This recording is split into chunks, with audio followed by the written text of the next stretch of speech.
कैसे हैं आप लोग। आई होप अच्छे होंगे। आज मैं आपके सामने एक आर्टिकल लेकर आई हूँ जो कि इंडियन एक्सप्रेस में आया था और बहुत ही अच्छा आर्टिकल है, मुझे बहुत ही पसंद आया, इसलिए मैंने सोचा आपके सामने प्रेजेंट करूँ। सो ये आर्टिकल है कोविड-19 a blessing in disguise for making reforms in Indian taxation system. कोविड-19 एक अपॉर्चुनिटी है इंडिया के पास, इंडियन गवर्नमेंट के पास, कि वो इंडियन टैक्सेशन सिस्टम में रिफॉर्म करें। अब आप सोचेंगे कि रिफॉर्म की ज़रूरत है इंडियन टैक्सेशन सिस्टम में। सो यही सब कुछ हम इस आर्टिकल में पढ़ेंगे। सो स्टार्ट करने से पहले फिर से I will request you all please like and subscribe this channel. So start करते हैं। ये आर्टिकल कहता है कि इंडिया को at this point of time, जब हम कोविड-19 फेस करें, जब हम पैंडेमिक सिचुएशन में हैं, हमारे पास गवर्नमेंट के पास रिसोर्सेज की कमी हो रही है और गवर्नमेंट जो है पूरी तरीके से रिलाई करती है इनडायरेक्ट टैक्सेशंस पे फॉर देयर रेवेन्यू पर्पस के लिए। और हमें ये कहता है कि हमें टैक्स रिफॉर्म की ज़रूरत क्यों है इस पर्टिकुलर सिचुएशन में। इसका कारण ये है कि इंडिया का जीडीपी और टैक्स जीडीपी रेशियो जो है 10.9% है इन 2019 में, as against organisation of economic cooperation and development ने जो एस्टीमेट किया था वो 34% था। उसके कंपैरिजन में हमारा जीडीपी सिर्फ 10.9% है। और इंडिया जो है इस पैंडेमिक सिचुएशन में अब पूरी तरीके से इनडायरेक्ट टैक्सेशन पर रिलाई कर रही है और इस वजह से उनके पास रिसोर्सेज नहीं हैं, और रिसोर्सेज नहीं है इस प्रकार से हम नीडी और जो ज़रूरतमंद लोग हैं इस टाइम, जिन्हें हमारे रिसोर्स की ज़रूरत है, पैकेज की ज़रूरत है, स्टिमुलस की ज़रूरत है, इस पर्टिकुलर सिचुएशन में जो कंट्रीज़ वर्ल्ड वाइड जो है मिडिल क्लास और इन पुअर पीपल को रिसोर्सेज प्रोवाइड करा रही हैं, उस समय हम नहीं करा पा रहे हैं। उसका रीज़न ये है बिकॉज ऑफ हमारे पास रेवेन्यू नहीं है, हमारे पास रिसोर्सेज ही नहीं है उनको देने के लिए। So why we need a reform in our existing taxation system, basically यही हम इस आर्टिकल में पढ़ेंगे। सो आर्टिकल कहता है कि करंट टैक्सेशन सिस्टम जो है वो एंटी पुअर है और ये फेवर करता है सुपर रिच को। ये बेसिकली क्या है, एंटी पुअर है और ये फेवर करता है सुपर रिच को। और इसके सपोर्ट में उन्होंने कुछ डाटा दिया है। ये कहते हैं कि ये करंट टैक्सेशन सिस्टम जो एंटी पुअर क्यों है, इसका रीज़न ये है कि देखिए, आप जानते होंगे कि सर्विस टैक्स को अबॉलिश कर दिया गया था और उसकी जगह हमारी गवर्नमेंट ने जीएसटी को इंट्रोड्यूस किया था, जिसका एज ए रिज़ल्ट इसका परिणाम ये हुआ कि हमारा जो टैक्स में हाइक जो हो गई 18% हो गई एज़ कंपैरिजन टू 12.4% जो कि 2014 में था। ठीक है, पहला ये रीज़न, आपने सर्विस टैक्स को हटाया और आप जीएसटी लेकर आए। उसके बाद आपने क्या किया, इन एडिशन टू दैट आपने स्वच्छ भारत सेस एंड कृषि कल्याण सेस जीएसटी पे लगाया। ठीक है, पहले ही आपने टैक्स रेट हाइक हो गया था, उसके बाद आपने स्वच्छ भारत सेस लगाया और कृषि कल्याण सेस लगाया जीएसटी पे, जिसकी वजह से टैक्स का बर्डन और ज़्यादा हो गया मिडिल क्लास पे और पुअर पीपल पे।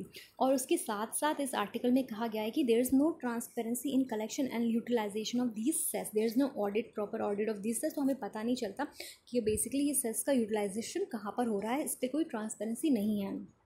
सो ये एंटी पुअर कैसे हुआ, एक तो आपका टैक्स रेट हाइक हो गया, ऊपर से आपने स्वच्छ भारत सेस लगाया, ऊपर से आपने कृषि कल्याण सेस लगाया। ठीक है, एंड ये सुपर रिच को कैसे फेवर करता है, ये हमारा जो करंट टैक्सेशन सिस्टम है, इसका रीज़न उन्होंने कुछ इस तरीके से दिया है। देखिए, 2016 में वेल्थ टैक्स जो कि अबॉलिश कर दिया गया था और उसकी जगह रिप्लेसमेंट आया by 2% surcharge on super rich individual, यानी कि जिनकी टैक्सेबल इनकम 10 करोड़ से ज़्यादा है उनको 2% सरचार्ज देना पड़ेगा। या वेल्थ टैक्स को आपने रिप्लेस कर दिया और उसकी जगह कुछ नए प्रोविजंस आए थे, जिसमें से एक प्रोविज़न ये था। लेकिन ये जो सरचार्ज था 2% का, वो भी 2019 में गवर्नमेंट ने रोल बैक कर लिया। उसके अलावा हमें सुपर रिच लोगों से कहाँ से हमें रेवेन्यू मिलता है, ये हमारा रेवेन्यू आता है कॉरपोरेट टैक्सेस से, जो कि पहले 30% था, उसको भी गवर्नमेंट ने 22% कर दिया। राइट, ये ऐसा क्यों किया गया, ताकि हम जो है फॉरेन इन्वेस्टर को अट्रैक्ट कर सकें, हम इंडियन कंपनीज़ को इंड्यूस कर सकें कि वो इन्वेस्ट करें, क्योंकि हमारा टैक्स रेट आप पर कम कर दिया गया है। तो इस तरीके से हमने सुपर रिच को हमने फेवर किया है और हमने मिडिल क्लास और लो इनकम ग्रुप को उनके अगेंस्ट गए। तो एज ए रिज़ल्ट क्या हुआ, यहाँ से हमारा टैक्स कम हो गया जो सुपर रिच पीपल हैं, और मिडिल क्लास फैमिली के ऊपर हमने टैक्स रेट बढ़ा दिया। तो और इसके अलावा ये था हमारे इनडायरेक्ट टैक्सेशन की बात करी। अब डायरेक्ट टैक्सेशन की बात करें तो देखा गया लास्ट टाइम से कि डायरेक्ट टैक्सेशन में जो इंक्रीज़ हुआ है वो बहुत ही लो लेवल का इंक्रीज़ हुआ है। एज ए रिज़ल्ट क्या हुआ, हमारा डायरेक्ट टैक्सेशन में इंक्रीज़ नहीं है, इनडायरेक्ट टैक्सेशन से हमें रेवेन्यू आ नहीं रहा। तो एज ए रिज़ल्ट जो है there is a revenue loss of ₹1.5 lakh crore have contributed to making the state poor. हमारे पास रेवेन्यू लॉस हो गया 1.5 लाख करोड़ का, जिसकी वजह से स्टेट्स जो है पुअर हो रही है। एज अ रिजल्ट क्या हो रहा है, this is one of the reason why public spending on education and health is stagnated during this pandemic situation. जिस वजह से जब हमारे पास रेवेन्यू ही नहीं है, तो इस पेंडेमिक सिचुएशन में जहाँ पर ज़रूरत है कि हम अपनी पब्लिक स्पेंडिंग को हेल्थ में इंक्रीज़ करें, because there is health emergency, लेकिन हमारे पास है ही नहीं रेवेन्यू सोर्स, तो हम कहाँ से इंक्रीज़ करेंगे। तो इसलिए गवर्नमेंट ने क्या किया, बेसिकली हमारे पास रेवेन्यू है नहीं, स्टेट ने क्या किया, जब उनके पास कुछ रेवेन्यू नहीं था तो वो फोर्स्ड हुए कि उन्होंने लिक्विड स्टोर्स को ओपन कर दिया। आपने रिसेंटली देखा होगा कि शराब की दुकानें खुल गई थी, क्योंकि स्टेट के पास रेवेन्यू है नहीं और एक्सपेंडिचर जो है हेल्थ पर, हेल्थ इमरजेंसी की सिचुएशन है, एक्सपेंडिचर हेल्थ पे बढ़ता जा रहा है, तो स्टेट जो है उनको मजबूरन जो है लिक्विड स्टोर खोलना पड़ा ताकि उनके पास कुछ रेवेन्यू आ सके।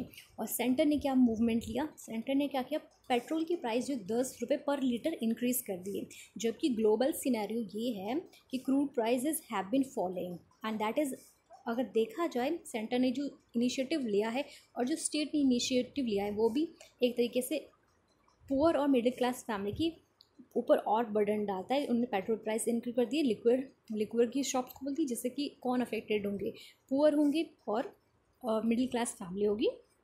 सो इससे इन सब सिनेरियो से पता चलता है कि गवर्नमेंट जो है क्वाइट डिपेंडेंट है इनडायरेक्ट टैक्सेशन में।